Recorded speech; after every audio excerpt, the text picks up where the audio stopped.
जय हिंद दोस्तों। बड़े दिनों बाद ऐसी मुलाकात हो पा रही है। थोड़ी सी मुस्कुराहट भी आज चेहरे पे है क्योंकि थोड़ी तबीयत अब ठीक होने लगी है। तो बात भारत जोड़ो यात्रा को हमने ख़त्म की थी और आज शुरुआत वहीं से करेंगे। दरअसल भारत जोड़ो यात्रा के दूसरे चरण की शुरुआत होने वाली है और इसको लेकर कुछ बड़ी अपडेट मेरे पास है, तो सोचा कि वो अपडेट आप तक पहुंचा दूं। दरअसल राहुल गांधी ने अटल बिहारी वाजपेयी जी की अटल समाधि पर जाकर क्या संदेश देने की कोशिश की है, यह बहुत बड़ा सवाल है। और बीजेपी की बेचैनी बता रही है कि कहीं ना कहीं राहुल गांधी के इस फैसले से उन्हें बहुत बड़ा झटका लगा है, क्योंकि तमाम बीजेपी के जो आजकल के जो नेता हैं, अटल जी के टाइम के नेताओं की बात नहीं कर रहा हूं, आजकल के जो नेता हैं वो चाहे पंडित जवाहरलाल नेहरू हो, इंदिरा गांधी हो, राजीव गांधी हो, सबको कटघरे में खड़ा करते आए हैं। लेकिन राहुल गांधी ने कह सकते हैं कि चीज़ें बदलने की कोशिश की है। उन्होंने दिखाने की कोशिश की है कि विपक्ष के लिए भी सम्मान का भाव होता है। उन्होंने जो अच्छे काम किए हैं उसके लिए उनको इज्जत देना बहुत ज़रूरी है। राहुल गांधी के उस स्टेप से बौखलाहट बीजेपी के अंदर है। और लेकिन राहुल गांधी वहां पे गए क्यों?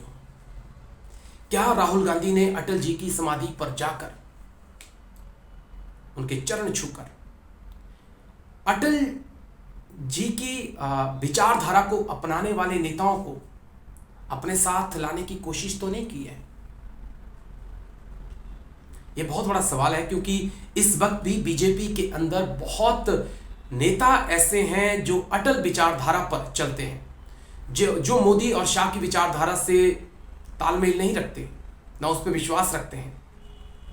तो क्या वाकई में राहुल गांधी ने बीजेपी के अंदर एक लाइन खींचने की कोशिश की है, जो लाइन एक मोदी और शाह की विचारधारा की है, और एक लाइन जो है वो अटल की विचारधारा की है।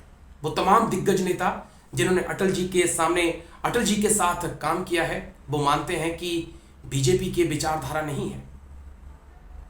और ऐसे सूत्रों के हवाले से खबरें भी हैं कि माननीय केंद्रीय मंत्री नितिन गडकरी भारत जोड़ो यात्रा में शामिल हो सकते हैं। उनके साथ और भी दिग्गज बीजेपी के नेता सेकंड फेज की भारत जोड़ो यात्रा में शामिल हो सकते हैं। और अगर ऐसा होता है तो यकीन मानिए कि राहुल गांधी की भारत जोड़ो यात्रा एक बड़ी कामयाबी हासिल कर रही है। इतना ही नहीं, खबर तो यहां तक है कि यूपी के पूर्व डिप्टी सीएम दिनेश शर्मा को भी संदेशा भेजा गया है भारत जोड़ो यात्रा में आने का।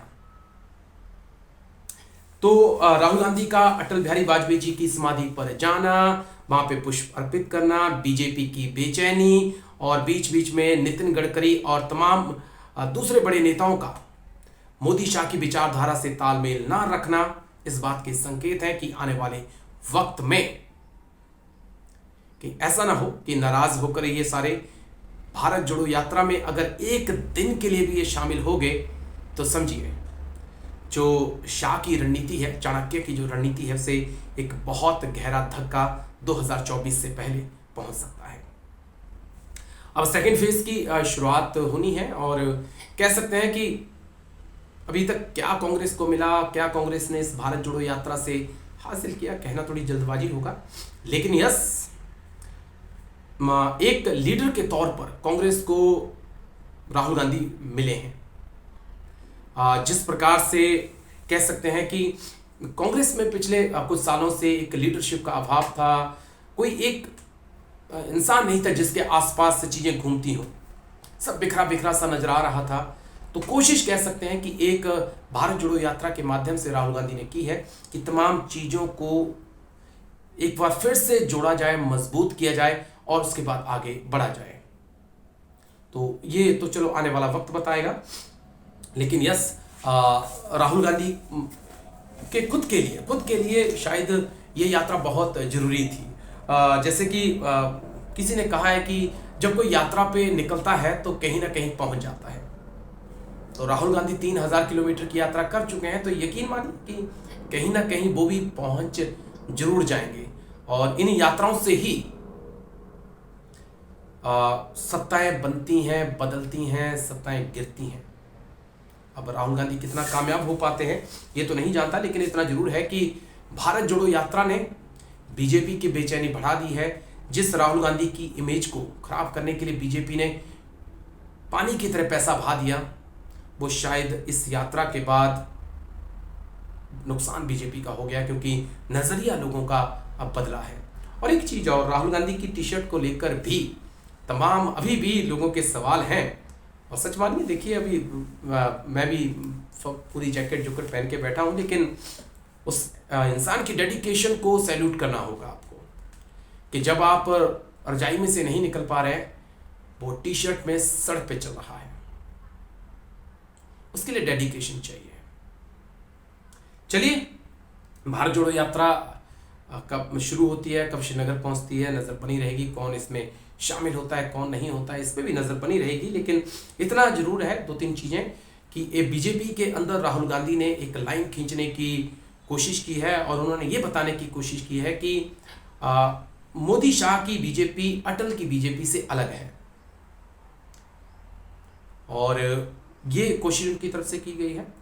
दूसरा, जो एक राहुल गांधी के को पप्पू तो नहीं कहेंगे, लेकिन जो उनकी इमेज को खराब करने की कोशिश की गई थी, शायद उसमें भी, इमेज बिल्डिंग में भी काफ़ी सहायता इस यात्रा ने की है। तो अब आगे आने वाले चुनावों में इस यात्रा का क्या फर्क पड़ेगा, ये तो आने वाला वक्त बताएगा, क्योंकि 2023 में सेमीफाइनल है, और जो इस सेमीफाइनल को जीतेगा वो ही 2024 के फाइनल में जीत हासिल कर पाएगा। चलिए, उम्मीद है वीडियो आपको अच्छा लगा होगा। ज़्यादा कंटेंट मेरे पास आज है नहीं, क्योंकि लंबी बीमारी के बाद उठना और वीडियो बनाना थोड़ा सा आसान नहीं है। लेकिन चलिए, फिर से मजबूती से खड़े होंगे और फिर से बात करेंगे। शुक्रिया, जय हिंद, नमस्कार।